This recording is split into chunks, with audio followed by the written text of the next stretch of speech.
Bonjour à tous, avec l'aide de Dieu nous allons étudier le traité Sota, Daf Chaf Amoud Bet, 20b. Il nous reste encore une ligne de 20a, de Chaf Amoud Aleph, la dernière ligne.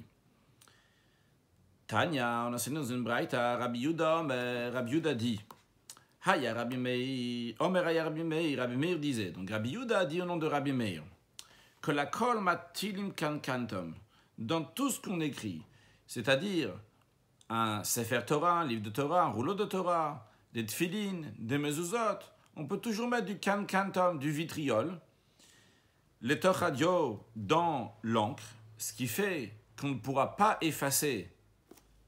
On ne pourra pas effacer ce qui est écrit là-bas, vu que le vitriol, sa particularité, c'est quand il rentre dans l'encre, ça fait que l'encre qui va être sur le parchemin va s'imprégner et va rester, va toujours laisser des traces. Donc, Rabbi Yuda dit, on Rabbi Meir, dans tout on peut mettre du kankantom, chutz mi parashat sota bilvad, à l'exception de la paracha, du passage de la sota, comme Rashi nous dit, chutz mi parashat sota va filu besefer Torah, même dans le Sefer Torah. C'est-à-dire que lorsque tu écris un rouleau de Torah, dans lequel il y a tout le parashiot, depuis le début de la Torah, Bereshit bara Elokim, jusqu'à la fin de Vezot Abracha, mais lorsque tu arrives dans la paracha de Nasso, dans laquelle il y a là-bas la section de la Sota, le passage de la Sota, dans ce passage-là du Sefer Torah, tu n'as pas le droit de mettre du kankantom, du vitriol qui va faire que ça va rester, que les traces resteront toujours sur le parchemin du Sefer Torah. Rabbi Yaakov, Mishmo, Rabbi Yaakov, il dit au nom de Rabbi Meir différemment. Rachid nous dit que Mishmosh, c'est Mishmosh le Rabbi Meir, au nom de Rabbi Meir. Qu'est-ce que Rabbi Yaakov dit au nom de Rabbi Meir? Que dans tout on peut écrire avec du kankantom, avec du vitriol, c'est-à-dire même le Sefer Torah en entier de A à Z, on peut tout écrire avec du vitriol. Chutz mi-parashat sota shel Mikdash, à l'exception de la paracha du passage de la Sota qui est dans le Bet HaMikdash. Donc pour la suite, quand on parlera, on mentionnera uniquement Rabbi Yehuda et Rabbi Yaakov, bien que chacun d'eux, il a mentionné l'opinion de Rabbi Meir, mais on dira juste comme si c'était leur nom, Rabbi Yehuda et Rabbi Yaakov. Rabbi Yehuda, il dit, on va expliquer dans quelques instants, d'abord quelques lignes. La Gemara, elle dit, Maï Benayu, quelle est la différence entre les deux, entre Rabbi Yaakov et Rabbi Yehuda? Rabbi Yirmiyah répond, la différence elle est l'imchokla minatora, pour effacer la paracha de la Sota qui se trouve dans un rouleau de Torah, ika benayu, ça la différence qu'il y a entre les deux. Rashi, Shebe Mikdash, Rashi qu'on aurait dû faire avant, Shel Kol Sota ve Sota, dans celle qui, donc on dit celle du Bet HaMikdash, de la Sota qui vient au Bet HaMikdash et qu'on lui écrit son parchemin. Sur ce parchemin-là uniquement, on n'a pas le droit de mettre du kankantom, du vitriol, parce qu'après on ne pourra plus l'effacer, alors que la paracha de Sota, le passage doit être effacé dans de l'eau. Après on a dit, toujours dans Rashi, Maï Benayu, quelle est la différence entre les deux? On sait bien c'est quoi la différence entre Rabbi Yaakov et Rabbi Yehuda. Ben, Rashi nous explique, la question est, de quelle raison ils sont en discussion? C'est quoi qu'est-ce qu'il y a derrière leur discussion? Est-ce que dans un Sefer Torah tu peux mettre du kankantom, ou bien tu n'as pas le droit de mettre du kankantom dans tout le Sefer Torah? La réponse, elle est dans le mot de Rashi, pour effacer le passage de la Sota qui se trouve dans le Sefer Torah.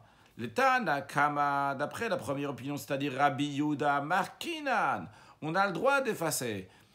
Donc, en autre mot, d'après Rabbi Yehuda, on peut prendre un Sefer Torah. Tu prends le Sefer, quand la femme Sota elle arrive dans le Bet HaMikdash, tu prends un Sefer Torah et tu prends le passage de la Sota qui est décrit dans la Torah, dans le rouleau de la Torah. Tu enlèves juste ce passage-là et tu le mets dans de l'eau. Tu vas faire boire la femme Sota. Donc tu prends un Sefer Torah, il n'y a pas besoin que ce soit écrit spécialement pour cette femme-là. Et vu que tu peux prendre un Sefer Torah, c'est la raison pour laquelle que Rabbi Yehuda il a dit qu'on n'a pas le droit d'écrire le passage de la Sota dans un Sefer Torah avec du kankantom, avec du vitriol, parce que on doit pouvoir l'effacer, même du Sefer Torah. Donc même dans le Sefer Torah, tu n'as pas le droit d'écrire le passage de la Sota avec du vitriol. Par contre, toujours dans Rashi, les Rabbi Yaakov. D'après Rabbi Yaakov qui dit quel endroit seulement tu n'as pas le droit d'écrire avec du kankantom, c'est uniquement Parashat Sota, la paracha de la femme Sota, donc celle qui vient dans le Beth Hamikdash. D'après lui, l'Omar Kinan, tu n'as pas le droit d'effacer dans Sefer Torah. D'après Rabbi Yaakov, tu ne peux pas prendre un Sefer Torah, prendre le passage de la Sota et faire boire ces eaux-là de la femme Sota. C'est la raison pour laquelle que lui te dit, tout le Sefer Torah peut être écrit avec du kankantom, du vitriol, même cette section de la femme Sota. Bien, donc nous avons ces deux opinions qu'il faut bien se rappeler pour les quelques lignes dans la suite. Je répète encore une fois, Rabbi Yehuda dit, on peut prendre pour une femme Sota dans Sefer Torah, par contre Rabbi Yaakov dit, non, il faut uniquement en prendre, faire une parachat Sota, c'est-à-dire un parchemin, un rouleau spécial pour la Sota, qu'on lui écrit quand elle vient dans le Beth Hamikdash, dans le temple, pour se faire examiner. La Gemara a dit, Vahan et Tanae, c'est Tanaïm, c'est-à-dire Rabbi Yehuda et Rabbi Yaakov, qui Han et Tanae apparemment correspondent à une autre machloket, un autre désaccord de Tanaïm. Rashi qui Han et Tanae, comme ces autres Tanaïm, des Ifligunami, que les deux autres Tanaïm que nous allons voir dans quelques instants, eux aussi sont en désaccord. Biktiv al-Lishma, est-ce qu'il y a besoin d'écrire le rouleau de la Sota, Lishma, pour son nom, pour la Sota, en privé pour elle personnellement, ou pas? De Tanya, car on enseignait dans une Braïta. La Braïta dit la chose suivante. En Megillat Aksher ala Hashkal Basota Acheret. Que la Megillah, un rouleau de parchemin d'une femme, Sota, n'est pas cachère pour faire boire une autre Sota. C'est-à-dire, imaginons qu'il y a une femme qui est venue dans le Beth Hamikdash, dans le temple, elle est soupçonnée d'adultère, la femme Sota, on lui a écrit un parchemin, donc un rouleau qu'elle allait boire, pour voir, donc pour examiner si elle a fauté ou pas. Et donc cette femme-là, à un moment, elle a dit qu'elle ne va pas boire, ou bien elle a dit qu'elle est impure, donc elle ne va pas boire. Qu'est-ce qu'on fait avec ce rouleau de parchemin qui a déjà été écrit? D'un côté, on peut dire, donc, on le met de côté, on doit l'enfouir, faire un gniza, on ne peut pas s'en servir pour quelqu'un d'autre. De l'autre côté, on peut dire, on va le mettre dans une armoire, dans un tiroir, on va le mettre quelque part, et le jour où il y a une autre sota qui viendra, on lui donnera ça à boire. Eh bien, ici, on a le Tanakama, la première opinion de cette Braïta, qui nous dit que sa Megillah, ce parchemin, n'est pas cachère pour faire boire une autre femme sota. Ça, c'est la première opinion. Rabbi Achai, qu'on appellera dans la suite Tanakama. Rabbi Achai bar Yoshaya Omer. Rabbi Achai bar Yoshaya dit, dans la suite, on appellera Rabbi Achai tout court. Megillat aksher ala hashkel basota acheret. Sa Megillah est cachère pour faire boire une autre femme sota. C'est-à-dire que si cette femme sota, elle ne veut pas boire la Megillah, le rouleau de parchemin qu'on a préparé pour elle, quelle que soit la raison, on met de côté ce rouleau de parchemin. Lorsqu'une autre femme sota viendra, on sortira ce rouleau qui a été écrit pour l'autre et on donnera à cette femme. Qu'est-ce qu'on voit ici, dans cette braïta, que nous avons deux opinions. Le Tanakama qui nous dit qu'une autre femme, acheret, une autre femme sota, ne peut pas boire de les eaux qui ont été écrites pour une autre femme sota. Par contre, Rabbi Achai nous dit qu'elle peut oui boire. Rabbi Achai dit qu'une acheret, une autre femme sota, peut oui boire, il n'y a pas de souci. Qu'est-ce que ça veut dire? Si on regarde le fond des choses, c'est quoi? C'est est-ce que ça doit être écrit lishma pour elle ou pas? D'après Tanakama, lorsque la femme sota vient en Beth Hamikdash, on a écrit pour cette femme-là, eh bien, il y a uniquement cette femme-là qui peut boire ce rouleau lorsqu'il sera effacé dans ses eaux. Par contre, d'après Rabbi Achai, il n'y a pas besoin d'écrire spécialement pour cette femme-là. Tu peux écrire pour une femme. Si une autre femme viendra, eh bien c'est l'autre qui va la boire. Alors la Gemara nous dit, si on regarde le fond, non pas la forme, mais regardons le fond. Ce qu'ils sont en train de dire ici, Tanakama et Rabbi Achai, a priori c'est le même fond que Rabbi Yehuda et Rabbi Yaakov. Rabbi Yehuda, lui, il a dit qu'on peut prendre un Sefer Torah pour faire boire une femme sota. S'il dit qu'on peut prendre un Sefer Torah, le Sefer Torah n'a pas été écrit pour cette femme particulièrement. Le Sefer Torah est écrit pour tout le monde. Donc, ça n'a pas été écrit lishma. Donc, on va dire que Rabbi Yehuda, qui dit qu'on peut prendre un Sefer Torah, lui pense, comme ici dans cette rangée-là, donc comme la deuxième opinion, c'est-à-dire comme Rabbi Achai, que Rabbi Achai dit qu'une acher est une autre femme, peut boire. Donc, Sefer Torah, tu peux prendre pour n'importe qui. La même chose aussi, Rabbi Achai dit, tu peux écrire le rouleau de parchemin, ça sera pour cette femme ou pour une autre femme. Par contre, la deuxième opinion, celle de Rabbi Yaakov, qui dit que il faut prendre uniquement la parachat sota qui est dans le Bet Hamikdash, c'est-à-dire un parchemin qu'on écrit spécialement pour cette femme sota-là. Eh bien, le fond, qu'est-ce que ça veut dire? Son fond est que ça doit être écrit lishma, ça doit être écrit pour cette femme-là uniquement, et pas pour une autre femme. Donc lui, il pense comme Tanakama, que Tanakama, il dit acheret, une autre femme ne peut pas boire le parchemin qui est écrit pour cette femme-là particulièrement. Donc la Gemara a proposé de dire que la machloket de Tanaïm de Rabbi Yehuda et Rabbi Yaakov est comme la machloket entre Rabbi Achai et Tanakama, que Rabbi Yehuda pense comme Rabbi Achai, que le parchemin de Sota doit être écrit pour une femme Sota et pas pour une autre. Par contre, Rabbi Yaakov,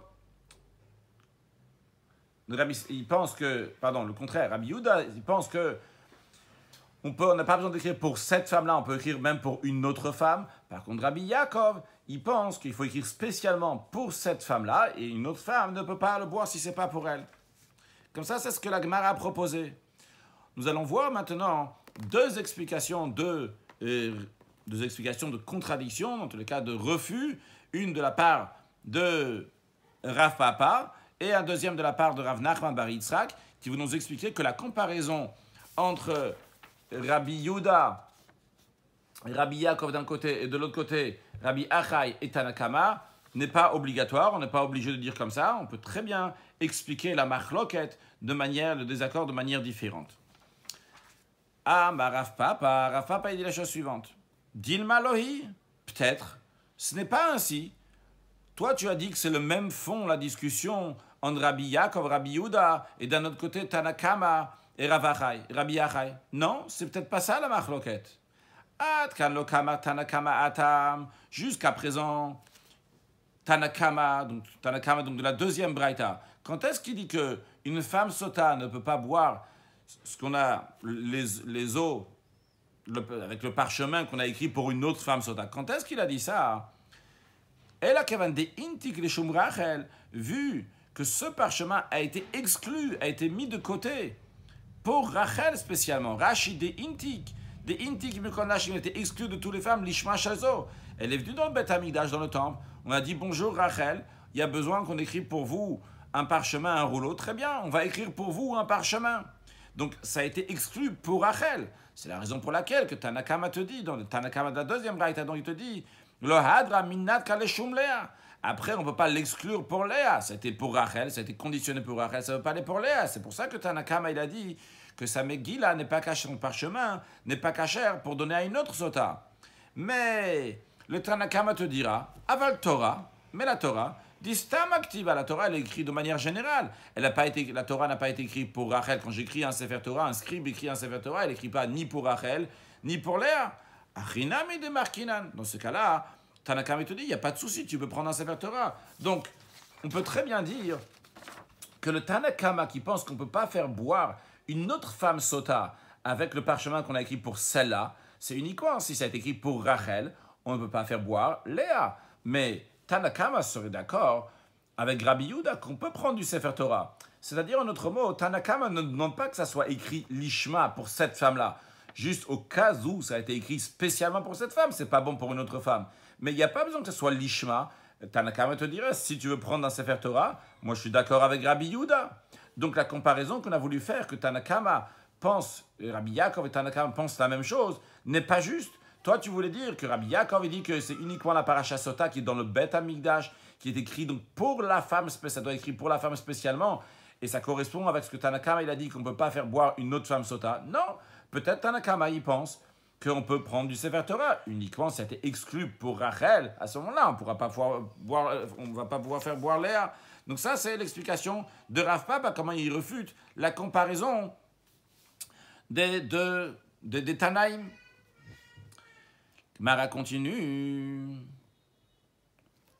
Je ne sais pas si j'ai lu, Aval Torah de Stam Activa, la Torah qui est écrite de manière générale, Achinam et des Markinan, en effet, on peut oui effacer pour Rachel, pour Léa, pour tout le monde, parce que c'est écrit de manière générale pour tout le monde. Ah, ma Rav Nachman aussi. Rav Nachman ne contredit pas Rav Papa, il ramène une autre manière comment dire que la comparaison n'est pas juste. Rav Nachman bar Yitzhak, Dilma lohi, peut-être ce n'est pas juste. Peut-être c'est pas exact la comparaison que tu as fait. Quand est-ce que Rabbi Achai bar Yoshai a dit que on peut faire boire une autre femme sota? El abim gila. C'est uniquement ce parchemin. Pourquoi? Parce qu'on va regarder le principe de ce parchemin, de ce rouleau parchemin, donc qui est écrit pour la femme sota. Des irtov le shom alot. Il a été écrit, il a été écrit pour la malédiction, donc pour la malédiction de la femme sota. Quelle que soit la femme sota, on ne va pas rentrer dans cette femme sota, une autre femme sota, ça a été écrit pour malédiction. Très bien, du moment, Rabbi Achai va te dire, du moment où ça a été écrit, on a écrit un parchemin bien spécifique pour une femme sota, tant que ici ça a été écrit pour malédiction, eh bien, ça soit cette sota, ça soit Rachel, ça soit Léa, il n'y a aucun souci, tu peux la faire boire. Aval Torah, mais le Sefer Torah n'a pas été écrit pour malédiction, et que même quand on écrit le passage de la sota dans la Torah, c'est pas pour la malédiction de la sota, c'est de l'Eitlam el Ktiva, le livre de Torah, le rouleau de la Torah est écrit pour étudier, depuis le début jusqu'à la fin. La paracha de la sota, la section de la sota aussi, est là-bas pour étudier, et non pas pour la malédiction de la femme. Hachinami de l'Omarkinan.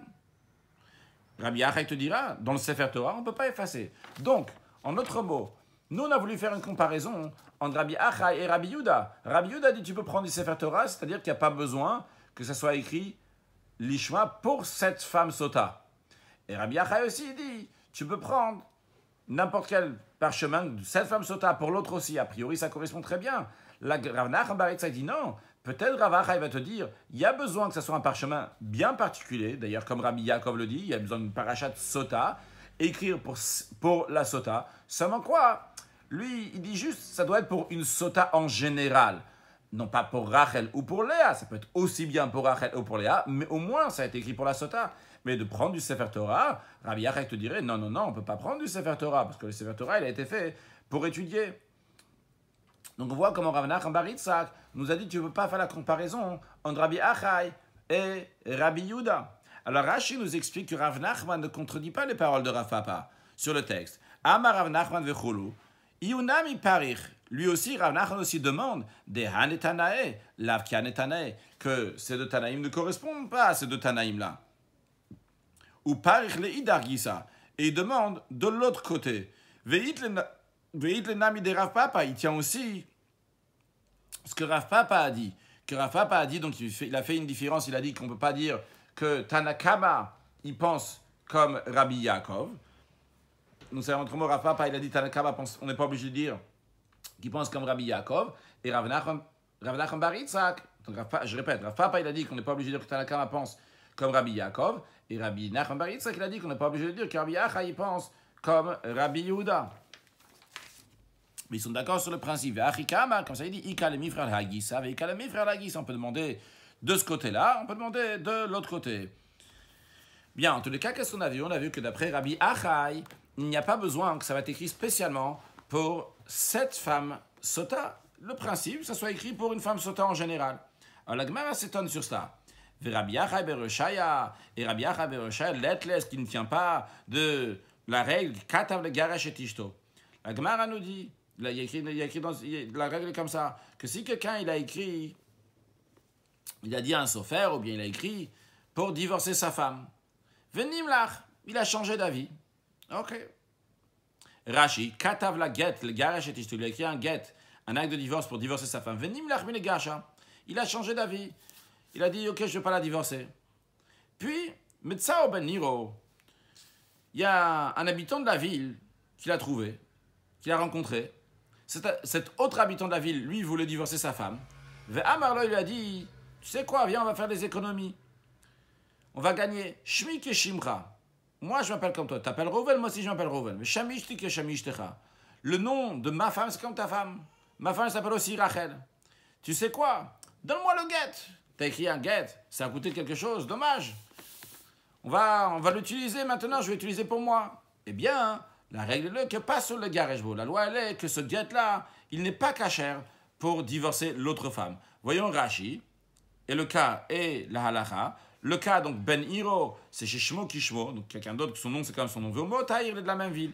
Il a dit Shmi Kishimcha. Il a dit Mon nom est comme ton nom vechulu. Ou bnei rachat anachnu. Et on est de la même ville. Dans l'acte de divorce, on écrit la ville aussi. Donc, cet acte de divorce, il me convient. Tneoli, donne-moi. Va garejboti, je te veux divorcer ma femme. Eh bien, là, la chaïle est que pas sous la zèle garejbo. Il est pas soud, il n'est pas cachère pour la deuxième personne pour divorcer.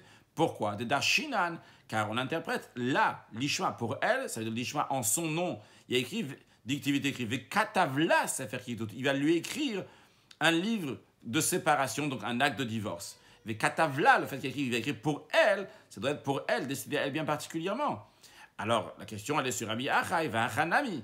Ici aussi, en ce qui concerne la femme sota, il est écrit Ve'asala Kohen, que le Kohen va lui faire à cette femme sota, elle va lui faire tout ce procédure.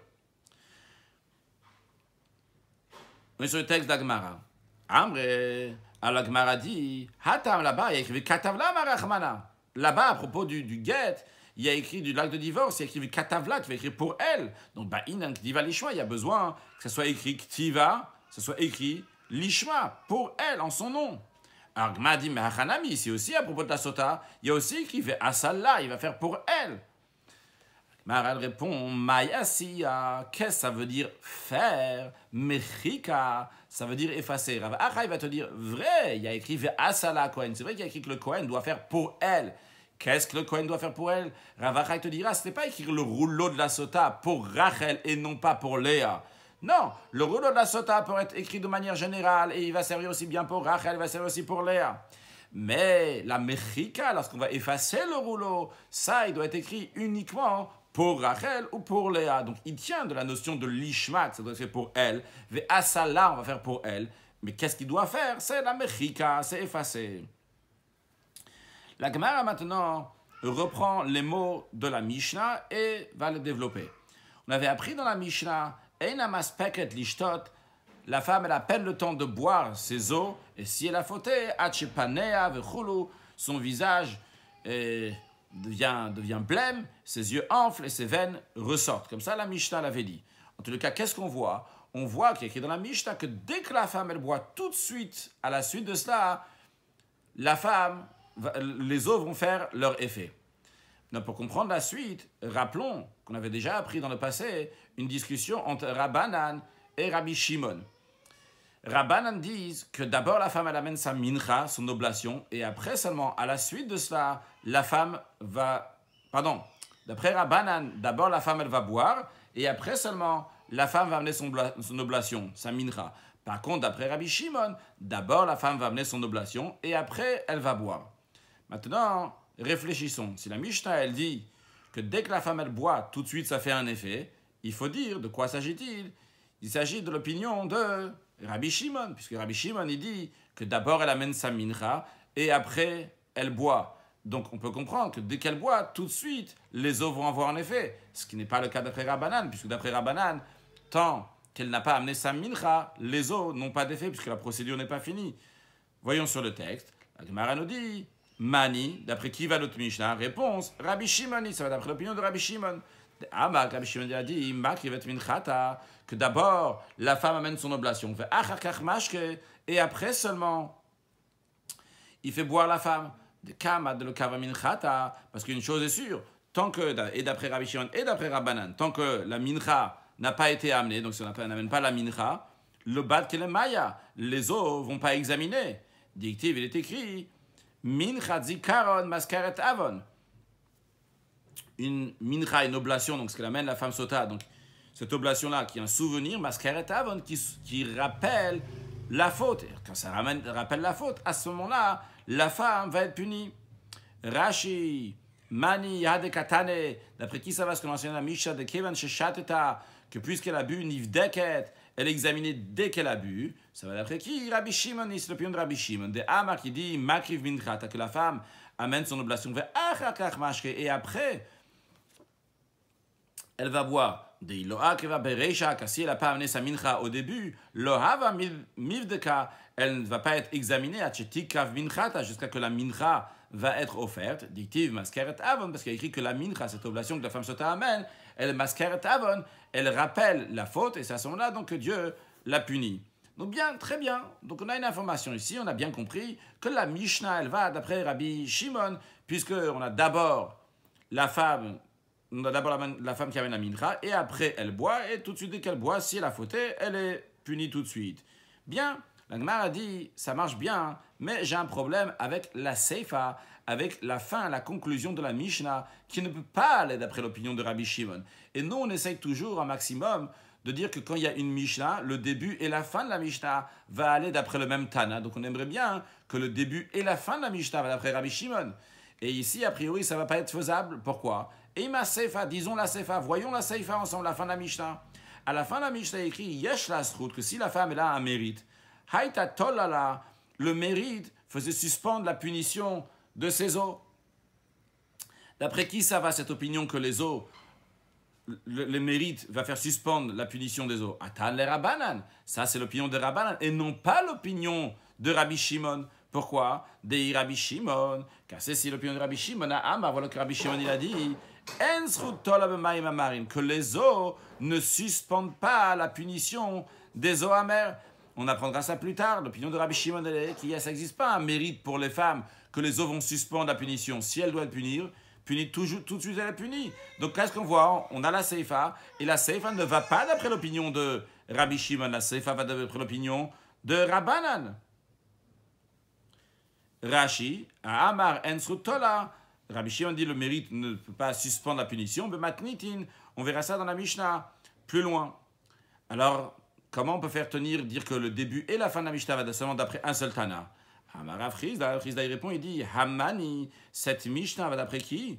Cette Mishnah qui dit que d'abord la femme elle boit, pardon, que d'abord la femme elle amène la mincha, qu'après la femme elle boit, et que deuxièmement le mérite fait suspendre la punition.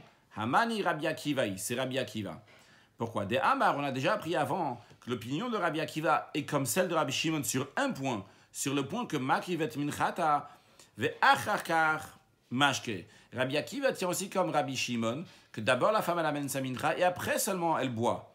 Mais non, Rabbi Akiva lui n'a jamais dit que le mérite ne suspendait pas la punition. Donc c'est pour ça la Mishnah Rafrizda te dit ou bisrout en ce qui concerne.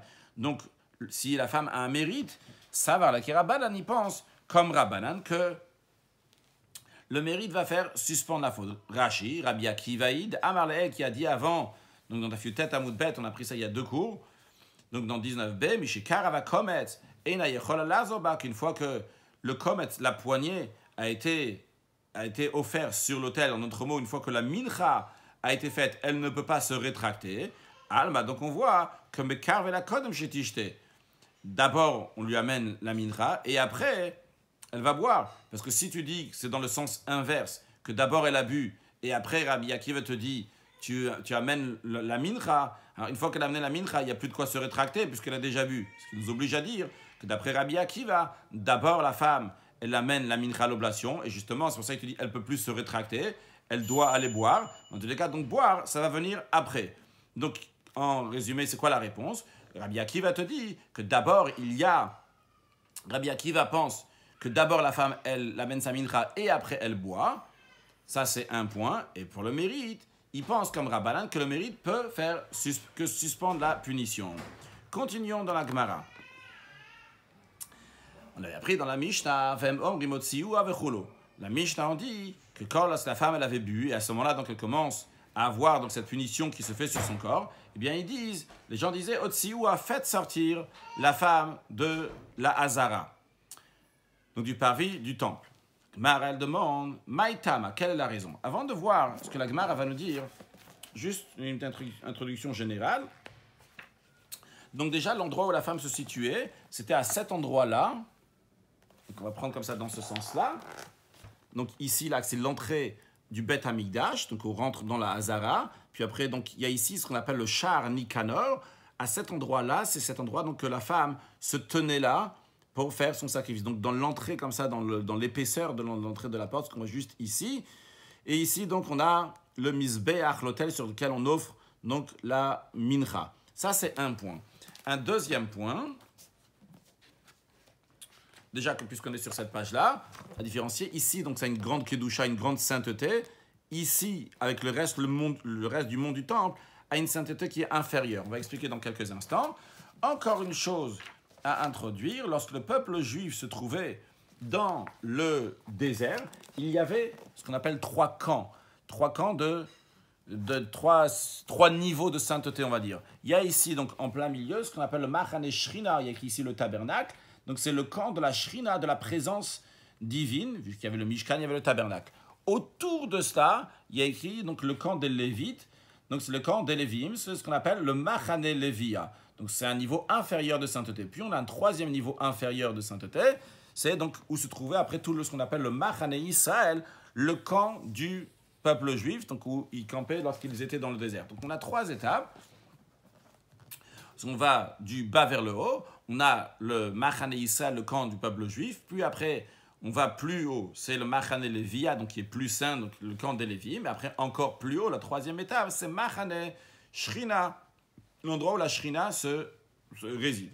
Maintenant à savoir que comme c'était dans le désert, la même chose aussi, ça existait lorsque le peuple juif était à Yerushalayim, en Eretz Israël à Yerushalayim, que Yerushalayim a ces trois étapes. La ville de Yerushalayim, en général, a le même niveau de sainteté que le camp du peuple juif dans le désert, Machane Israël. Puis, après le mont du Temple, a le même niveau que Machane Lévia. Donc, c'est une étape plus haut de sainteté, comme le camp des Lévites. Puis après, nous avons la partie de la Hazara derrière la porte de Nicanor, donc plus loin, que ça à la porte, dans lequel il y a le Mizbeach, on a montré, et il y a le Heichal. Cet endroit-là, c'est Machane Shrina, ça correspond donc au plus haut niveau de sainteté.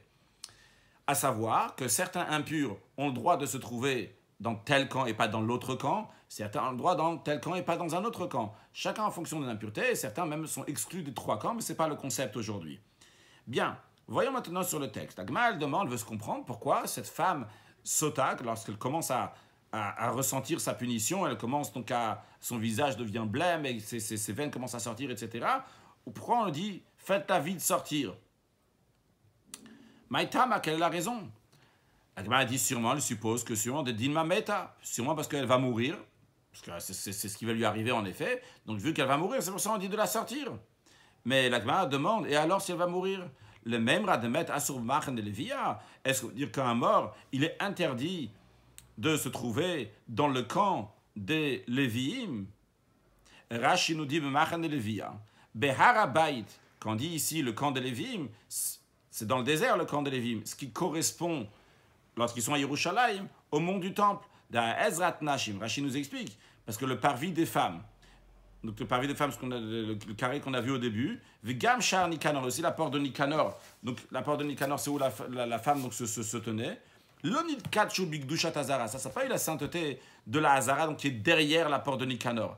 Varen Kishar Harabait, ils sont comme le reste du Harabait, du mont du Temple. Donc la femme ici où elle se trouve maintenant, elle est rentrée dans le mont du Temple, elle a passé la Hazara des femmes, elle se trouve dans la porte de Nicanor. Tous ces endroits-là correspondent au niveau de Machane Lévia. Lorsqu'elle va traverser de l'autre côté, ça sera la Gdusha, la sainteté de la Hazara, donc des Kohanim, des prêtres, et donc la Gdusha qui correspond au Machane Shrina, au camp de la Shrina. Mais ici, on n'en est pas là. Elle est avant cela. Et Vegam Shar Nicanor Kachu Bigdushat Hazara, vers une Kishar Harabait, comme le reste du mont du Temple.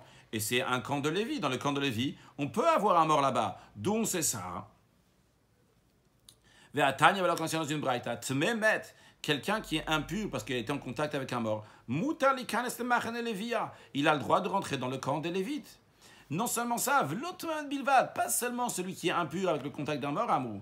Et la filou metatzon, même le mort lui-même, il a le droit de se trouver dans le camp des Lévites. Shenema, qu'elle dit, Vayikar Moshe tatzmot Yosef imo, que Moshe il a pris les ossements de Yosef, imo, avec lui. Qu'est-ce que ça veut dire imo? Avec lui, ou avec lui, Bemichitzat, dans son paramètre. Moshe Rabbeinu, qui était un Lévi, avait les ossements de Yosef que le peuple juif a pris d'Égypte et pour les amener jusqu'en Eretz Israël. Moshe Rabbeinu les avait constamment dans son périmètre. Donc c'était dans Machane Lévi, Rashi Imo Bimchitzato, avec lui dans son périmètre. Rashi nous explique ce qu'on a dit oralement tout à l'heure, Midbar Nam Yayu Gimel Machanot. Dans le désert aussi, il y avait trois camps. Il y a l'Ifni Minaklaim, donc derrière on va dire les rideaux, cette barrière donc, qui correspond, qu'il y avait dans le Mishkan, dans le tabernacle. Machane Shrina, ça correspond au camp de la Shrina. Valvim yachanu saviv le mishkan haedut. Après, il y a écrit que les Lévim vont camper à l'extérieur, donc autour du tabernacle, du témoignage, donc du Mishkan. The Machan de Lévia, c'est le camp de Lévim. Vehadegalim, les drapeaux littéralement, parce que chaque tribu avait son drapeau. Donc autour, il y avait le peuple juif. Gimel Parsaot, c'était 3 parsa. Une parsa, ça correspond à environ 4 km. Donc en tout, The Machan Israël, le camp du peuple juif, faisait environ 12 km. Ou Moshe Aya Lévi, et Moshe, que lui avait les ossements de Yosef avec lui, était un Lévi. Vekamar Imo, pourtant il y a écrit qu'il avait les ossements de Yosef avec lui, c'est-à-dire dans Machane Lévia, dans le camp des Lévim. Alors on voit en tous les cas qu'il n'y a pas de problème, qu'il y a même un mort dans le camp des Lévites qui se trouve, si un mort se trouve là-bas, il n'y a pas de souci, ce n'est pas interdit. Donc la question est, même si cette femme-là va mourir maintenant, cette femme Sota va mourir, et alors si elle se trouve dans Machane Lévia, dans le camp des Lévim, si elle se trouve ici, elle peut mourir ici. Il n'y a pas de souci pour le Beth Amikdash, pour la sainteté qu'il y a là-bas dans le Beth Amikdash. La Gemara répond, en effet, le problème n'est pas que la femme va mourir. Le problème, c'est un autre problème. Amar Abaye, Abaye a dit, Shema tifos nida. Le problème, il est que peut-être, ça va déclencher sa menstruation. Ça va déclencher sa menstruation. Elle va devenir ce qu'on appelle Nida, et si elle va devenir Nida, une Nida n'a pas le droit de se trouver même dans le camp des Lévim. Rashi Shematifos Nida, peut-être elle va avoir, ces menstruations vont lui arriver. Agav biututa de maim amarim, par la peur de ses eaux amères. Et bien par cela, elle va avoir un relâchement de sa menstruation, donc elle va devenir Nida. Et alors, la règle, Rashi nous dit que la Nida, Vehazav, un homme qui a un écoulement, Vehazava, et la femme qui a un écoulement qui ressemble à celle de la Nida, ou Baal Keri, un homme qui a eu donc une émission de semences, ces 4-là, Asurim Machan et Lévia, ils ont une impureté, leur impureté leur interdit d'être dans le camp de Lévim, que dit Alfin Psachim, Perkelodvarim, qu'on le dit dans le traité Psachim. Bien, donc c'est la raison pour laquelle on comprend pourquoi on dit de vite la faire sortir. Maintenant, la Gemara s'interroge sur le fait qu'on a dit que cette peur-là va faire que la femme va devenir Nida. Le même rad de biututa merapia. Est-ce que cela veut dire que la peur provoque le relâchement de la matrice qui va faire que la femme va devenir Nida? La Gemara répond, oui, bien sûr. Dictive, il est écrit, il va tidchal chalamal kameod. Il y a écrit dans le Megillat Esther que lorsque la reine Esther a entendu que Mordechai était habillé avec un vêtement de sac, va tidchal chalamal, que la femme a été extrêmement... La femme, donc Esther, la reine, a été très effrayée. Ve'amar Rav dit, chez Pirsanida, Rav il explique, qu'est-ce que c'est l'expression vatitral chal, qui veut dire qu'elle a été effrayée, veut dire qu'elle est devenue Nida. Pourquoi? Quel rapport? Alors c'est expliqué que le mot vatitral chal vient aussi dans le langage de chaloulim, qui veut dire des cavités. Donc ça veut dire qu'elle a eu une cavité, donc elle a eu un relâchement de sa matrice qui a fait que le sang est sorti. Donc, on voit que la peur amène, un relâchement de la matrice, qu'elle devient Nida. La Gemara s'interroge, elle dit, mais à l'instant, voilà que nous enseignait que la peur suspend les écoulements de sang. Alors là-bas, c'est dans le contexte, dans le traité Nida, quand une femme elle a un veset kavua, c'est-à-dire qu'elle a sa menstruation qui lui vient de manière régulière dans un moment bien précis. Imaginons que ça lui vient tous les 28 jours.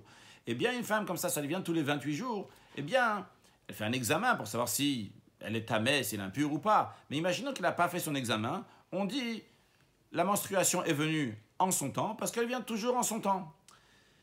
Donc, par contre, là-bas, on va voir de Rashi dans quelques instants, qu'il y a Rabbi Meir. Rabbi Meir, il dit, attention, si la femme se trouvait dans un endroit où elle se cachait des ennemis qui assiégeaient la ville, eh bien, dans ces cas-là, on ne dit pas que c'est arrivé 28 jours, la femme, elle a sa menstruation qui doit lui arriver, c'est sûr qu'elle lui arrive même si elle n'a pas fait d'examen. Non, si elle a fait un examen après, elle n'a pas de sang, on dit que, en effet, le sang n'est pas encore arrivé, la femme n'est pas encore Nida. Pourquoi? Rabbi Meir là-bas explique, parce que la crainte, on l'a fait suspendre les écoulements de sang, donc elle n'est pas devenue Nida.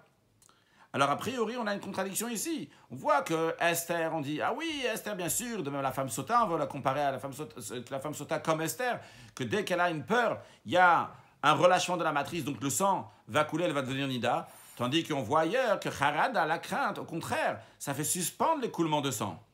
Alors la Gemara répond, les deux sont justes. Seulement, il y a une différence à faire. Parda Tsamit, Biututa Merapia. Il y a deux sortes. Il y a une peur. Il y a une peur et une autre peur. Il y a une peur qui est plutôt un souci. Il y a quelque chose de mal qui va arriver. On y craint. Et vu qu'on y craint, on est en train de réfléchir constamment à ça, le corps se contracte, se referme. Et donc la matrice aussi se referme et ça fait donc que la femme ne va pas avoir son écoulement même quand ça arrive l'heure de l'avoir. Par contre, lorsqu'il y a une crainte soudaine qui arrive, une peur comme ça soudaine qui arrive, que ce soit chez Esther, tout d'un coup cette nouvelle qu'elle a reçue, donc que Mordechai était avec un sac, ou bien que la Sota, elle ressent là ce qui est en train de se passer avec les autres, et bien une peur soudaine, et bien à ce moment-là, ça fait un relâchement du corps, donc relâchement de la matrice, et donc elle devient nida, donc ce n'est pas une contradiction. Voyons comment Rashi nous l'explique. Pardat samit. Donc la peur, donc une peur qui est donc à long terme, donc on réfléchit, qu'est-ce qui va se passer, donc de soucieuse, des agashayna pétan, donc un souci qui ne vient pas comme ça tout d'un coup. Et la doeget, elle craint chez Mayavo, oivim le orga, que peut-être des ennemis vont venir la tuer. Ça, sommet est un makor, ça contracte la matrice, mais le hotsidam de faire sortir du sang, va filer au bichat de vesta, même si c'est arrivé le moment de la menstruation, ça va la contracter, le sang ne va pas sortir. Par contre, va hiden nida, par contre, le cas de la nida, ade aga itmar, là-bas on parle, quand la femme elle a eu une peur qui lui est venue soudainement, des katanes, non, pardon, la femme de nida, justement, on parle c'est bien de ça qu'on parle là-bas dans le traité nida, lorsque la femme, elle craint que quelque chose va lui arriver. Bekatane, car là-bas on enseigne. Yigia Shadvesta, si c'est arrivé le moment de sa menstruation, Velo Badka, elle ne s'est pas examinée. Tmea, on dit elle est impure. Pourquoi? Mneshe Orar Bismanoba, c'est une expression pour dire quelque chose qui vient toujours en son temps. Il vient en son temps. Donc ici aussi, ça arrivait à son moment. Comme ça on dit de manière générale. Rabbi Meir Omer, Rabbi Meir ajoute à cela, il dit Imaïtab Machaba, si elle était dans un endroit caché, elle se cachait des ennemis. Vegi achat vesta. Et c'est arrivé le moment de sa menstruation. Velobadka, elle n'a pas examiné à ce moment-là. Tehora, imbadka chereken, umtsata tehora. Elle est pure. Si elle va examiner, après elle va voir qu'il n'y a pas eu de sang. Elle sera quand même pure. On ne dira pas que le sang est quand même arrivé et elle a raté. Velohamar horar bismanoba. On ne dit pas que l'invité, le sang qui vient toujours en son temps, il est arrivé en son temps. Pourquoi? Parce que la crainte, quelle crainte? Donc une crainte donc à long terme, donc on s'inquiète pour quelque chose qui va arriver, enlève, rétracte le sang. Par contre, toujours dans le texte de Rashi, Biu Tuta, Abba, Pitom, une peur qui vient soudainement, qui gonzo, comme cette femme-là, chez Loaïta Chareda Darshav. Elle ne craignait de rien maintenant. Pitom, Imageshet Betsara, et tout d'un coup, soudainement, elle ressent sa souffrance. Alors elle, ça relâche la matrice. Esther, de même pour Esther, chez Bat Hashmuat Mordechai Pitom, qu'elle a eu la nouvelle que Mordechai était avec un sac soudainement, eh bien, ça a relâché le sang. Continuons de la Gemara. La Gemara s'arrête sur un autre point de la Mishnah sur lequel on a dit Yesh la Srout, la Mishnah a dit que si elle avait, cette femme sota qui a bu et qu'elle avait vraiment fauté, si elle a mérite, eh bien le mérite, le mérite faisait suspendre la punition. La Mishnah a dit 1 an, 2 ans ou 3 ans. La Gemara elle dit Mani matnitin. D'après qui va la Mishnah? Ah, il y a encore un rachid avant, mais Rapia Hadamim Poter et Amakor, donc ça relâche le sang, c'est-à-dire que ça ouvre la matrice. Voyez maintenant le Rashi Mani matnitin. Rashi explique la question de la Gemara, d'après qui la Mishnah elle va? Qu'est-ce que ça veut d'après qui la Mishnah elle va? Rashi dit des Katan et Yeshut Tol Gimel Shanim. Ça qui a écrit dans la Mishnah que si elle a mérite, ça suspend la punition pendant 3 ans. Ça c'est la question de la Gemara. Qui dit, d'après qui ça va, que ça suspend pendant 3 ans? Et la Gemara dit, apparemment, Lo Abayos ben Hanan, c'est pas seulement apparemment, la conclusion aussi, c'est pas comme ça. Lo Abayos, en tout cas le début. Lo Abayos, on verra à la fin, donc c'est qui? Lo Abayos ben Hanan, c'est ni Abayos ben Hanan, Velo Rabbi Elazar ben Yaakov, c'est ni Rabbi Elazar ben Yaakov, Ishkfa Darom, qui habite un homme de village du sud, Velo Rabbi Ishmael, et non pas Rabbi Ishmael. Alors, c'est quoi ces opinions, ces 3 opinions-là? Des Tanya, c'est dans une braïta. Im yesh la srout, si la femme elle a mérite. Ça suspend sa punition pendant 3 mois. Pourquoi 3 mois? Le temps qui est nécessaire pour remarquer le fœtus. Ça veut pas dire qu'elle est enceinte maintenant. Mais c'est le principe. C'est le temps qu'on puisse reconnaître le fœtus. Ça met 3 mois. Et donc, le mérite va la suspendre 3 mois. Ça, c'est les paroles d'Ivré Abayos et Ben Hanan. C'est les paroles de Abayos et Ben Hanan. Pourquoi 3 mois? Et quel rapport maintenant avec le fait le temps nécessaire pour remarquer le fœtus pour la femme sota. Rashi, qui est Karata Ubar de Darish, qu'est-ce qu'il va interpréter? Abba Yosef Ben Khanan, il va dire, il y a écrit Venikta, cette femme-là va être innocentée à l'idée srout. Comment elle va être innocentée, ou on va dire peut-être pas innocentée, mais en tout cas purifiée, elle va être, sa punition ne va pas lui arriver tout de suite par le mérite. Qu'aider le temps venizriazar. Le verset, il dit, le verset dans son sens simple, c'est si cette femme n'avait pas fauté, Venikta venizriazar, elle sera innocentée, et elle aura de la semence, ça veut dire elle aura des enfants. Lui, il explique ce verset-là, Venikta, si cette femme donc, a un mérite, elle va être innocentée, elle va être, son mérite, son punition va être suspendue. Combien de temps? Le temps, venizriazar, le temps qu'on peut voir un zera, Rachel dit, que shiur, shaouba, nikabum beret, le temps qu'on peut voir qu'il y a un zera dans le ventre d'une femme, qui est dans la Torah, c'est au bout du 3e mois qu'on peut voir que la femme, elle est mouberet, elle est enceinte. Donc, c'est la raison pour laquelle il dit, le mérite, c'est le temps de venizriazar, qu'on puisse voir qu'elle est enceinte, donc c'est 3 mois. Ça, c'est l'opinion d'Abba Yosef Ben Khanan. Deuxième opinion, Rabbi Lazar ben Yitzhak Ishkvadarom Omer, Rabbi Lazar, fils de Yitzhak, un homme qui habite dans le village de Sud, il dit, Tet Chodashim. C'est 9 mois que le mérite va le suspendre. Shenem, elle dit, Venikta venizriazara. Elle va être innocentée, elle va voir la descendance, et il l'interprète comme ça. Ou le halano omer. Et plus loin, dans un autre verset, il y a écrit, Zera yavdenu yesupar. Donc, il y a écrit la semence qui le sert, yavdenu qui le sert, yesupar racontera. Donc, dans le sens, littéralement, la semence qui le sert va être racontée d'Hachem à la dernière génération, c'est le contexte du verset là-bas, c'est-à-dire que le louange d'Hachem sera raconté à la dernière génération pour ce qu'il a fait à la semence d'Israël, qu'il a servi en permanence. Mais la Gemara ici explique que Yesupar, c'est quand on dit Yesaper, il dira.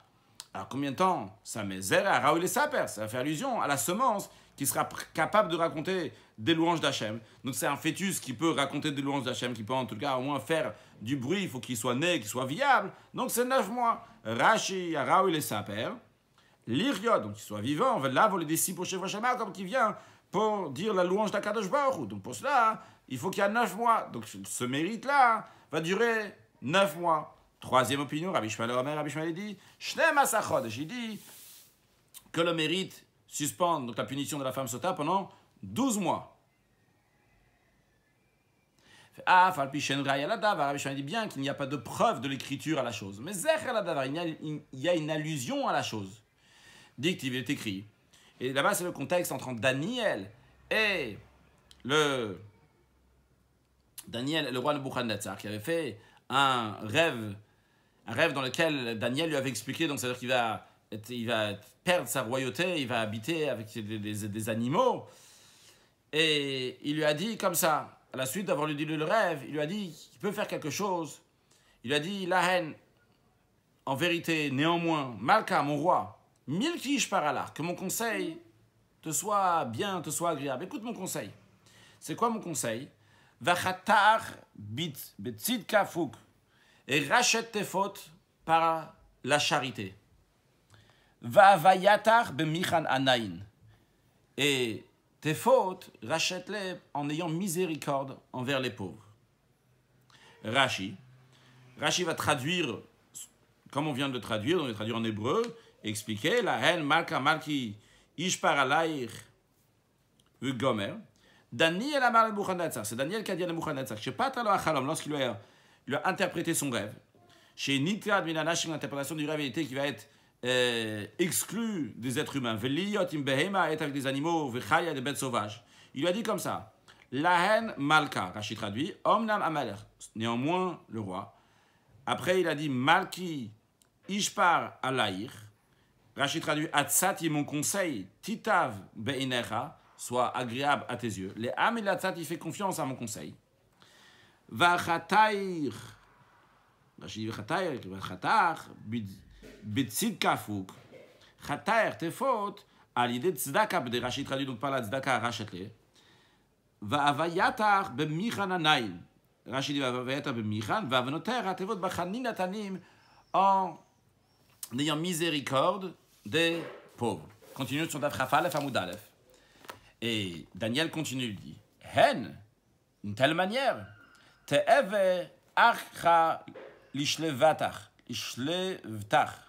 Il y aura une prolongation à ta tranquillité. Uktiv. Après, il y a écrit Kola, tout ce que Daniel a dit.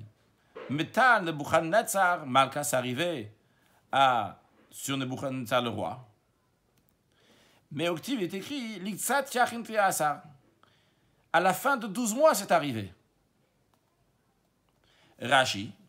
Hen teve acha lishle v'tach. À ce moment-là, donc, il y aura une prolongation à taper. Chez le Yavou, Alecha, pour Anoud, ça ne va pas venir sur toi, ces punitions-là.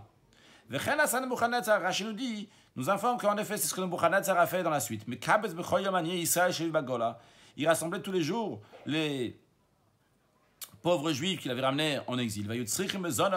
Ils avaient besoin de nourriture, et les nourrissaient. Daniel, même Daniel, chez Sio et Tzazo, lorsqu'il a donné ce conseil-là, le Karnit Kaven, c'est ça, c'est l'intention de Daniel qui va nourrir ses pauvres frères juifs. Pourquoi Sherat Israël Bagola? Car il a vu que le peuple juif est en exil, mais Chazrin al-Aptachim, et il devait mendier. Donc c'est pour ça qu'il a conseillé ça à Nebuchadnezzar. Uktiv est écrit que Chola, Kola, tout, Meta, c'est arrivé, c'est-à-dire Kola Purano, tout le châtiment, il guia Nebuchadnezzar, c'est arrivé sur Nebuchadnezzar. Donc je n'ai pas dit avant, mais cette punition lui est arrivée parce qu'il avait fait une grande idole, qu'il avait demandé à tout le monde de se prosterner, etc., qu'il avait montré donc c'était comme si c'était lui le patron du monde. Donc il y avait besoin de le rabaisser. Tout ça, c'est arrivé, à la fin de 12 mois. Alma, on voit, on voit donc que le mérite a duré 12 mois. Donc dans tous les cas, on voit qu'il y a plusieurs opinions cette braïta, mais il n'y a aucune opinion qui dit 3 ans. Donc notre Mishnah va d'après aucune de ces 3 opinions que nous venons de voir. La Gemara répond, non, ça peut très bien tenir d'après une opinion qu'on vient de voir ici. Le Olam Rabbi Ishmael. En vérité, on peut très bien dire que notre Mishnah, quand elle dit qu'il y a 3 ans, elle va d'après l'opinion de Rabbi Ishmael. Rashi, le Olam Matiti de Katane Gimel Shanim, la Mishnah qui dit que le mérite peut durer 3 ans. Ça va Rabbi Ishmael, ça va d'après Rabbi Ishmael. Comment ça? Rabbi Ishmael, il a dit 1 an. La Gemara explique. Il a trouvé un verset qui dit encore, encore une chose. Dictive, il est écrit Kohamar Hashem, ainsi a dit Hashem, al shlosha piche Edom, pour 3 transgressions de Edom. Donc il a su là, c'est j'ai retourné mon regard, pour le 4e, je ne pardonnerai pas. Donc quel rapport maintenant avec nous? Rashi, il a trouvé un verset, donc il est choné, donc il allonge, parce qu'il dit encore plus longtemps. Donc, dans la prolongation du temps, que l'homme a mis kakatou, il y a un verset qui est écrit, Shakadosh Baruch Hu Marizman, Kakadosh Baruch Hu, donc il prolonge le temps à Gimel Pam jusqu'à 3 fois. Donc ici, les 3 pichés Edom, 3 fautes de Edom, ici, ça va prendre dans 3 fois. Hilkar, Avulo Gimel Shanim. Donc Rabbi Ishmael, lui, il avait une preuve pour 1 an. C'était chez le Nebuchadnezzar. Mais il dit, ça, Dieu, il le fait, il répète 3 fois. Donc s'il répète 3 fois, ça correspond à 3 ans. Ok. Donc on voit, on peut très bien dire que le Mishnah qui dit 3 ans, ça va d'après l'opinion de Rabbi Ishmael. Rabbi Ishmael nous a dit qu'il dit 1 an, mais il n'a pas de preuve pour ça. La Gemara demande, pourquoi il dit bien qu'il n'y a pas de preuve pour ça, mais il y a une allusion à cela. Pourquoi c'est seulement une allusion? Il y a des versets ici. Non, on dit peut-être on ne peut pas ramener une preuve pour ici, parce que peut-être c'est différent, les non-juifs. Donc c'est Nebuchadnezzar. Après, de ça, de Nebuchadnezzar, il a dit 3 ans. Peut-être c'est différent les non-juifs. Pourquoi? De le mafki dina layu, que Dieu n'amène pas, là, le jugement n'est pas appliqué sur eux tout de suite. Rashi, de le mafki dina alayu, ememari mina shamaim livkon avonot amalem, ba'olamazon. On ne se dépêche pas du ciel pour amener sur eux donc la punition. Aval Israël, mais du peuple juif, mais Marie il parle du peuple juif, on s'empresse de les punir ba'olamazon dans ce monde-là, mais Dagdik Macharon est très méticuleux avec eux, donc peut-être c'est pas une preuve pour en déduire pour la femme sota, qui est une femme juive, qu'Akadosh Baruch Hu a une affection particulière pour le peuple juif, et il s'occupe d'eux encore plus vite. Conclure avec une halakha. Donc une halakha qui peut nous concerner tout de suite aujourd'hui, lorsque Mashiach va arriver. Le Rambam nous dit, dans l'Hilchot Biat HaMikdash, Père Gimel halakha Dalet, quand même être quelqu'un qui a été contacté à un mort, même le mort lui-même, il a le droit de rentrer dans le Harabait. Il y a écrit, il va ikach Moshe tatvant Yosef imo, que Moshe a pris les enseignements de Yosef avec lui, imo b'machana Levia, il est avec lui donc dans le camp de Lévim. Donc d'après ce Rambam-là, on pourra rentrer dès que Mashiach il arrive, on pourra rentrer directement dans le monde du temps, bien qu'on n'a pas le droit de rentrer dans la Hazara, mais en tous les cas, dans le monde du temple, au moins déjà, on pourra y aller. Un sujet de Chassidut, là j'appelle ça un sujet de Chassidut, parce que c'est l'ifti mishurat adin, c'est de faire encore plus de ce qu'il faut faire. On a appris que Nebuchadnezzar, il a donné de la tzedaka aux pauvres, il a donné de la charité aux pauvres, et par cela, donc, il y a une prolongation. Donc, Nebuchadnezzar, il a donné de la tzedaka, mais il a donné pour un intérêt. Alors, vrai qu'on peut demander à Kadosh Baruch Hu, on peut dire à Kadosh Baruch Hu, entre guillemets, à condition, mais voyons qu'est-ce que le rabbi dit sur ça. Donc, différentes lettres du rabbi, on va lire 3 lettres du rabbi.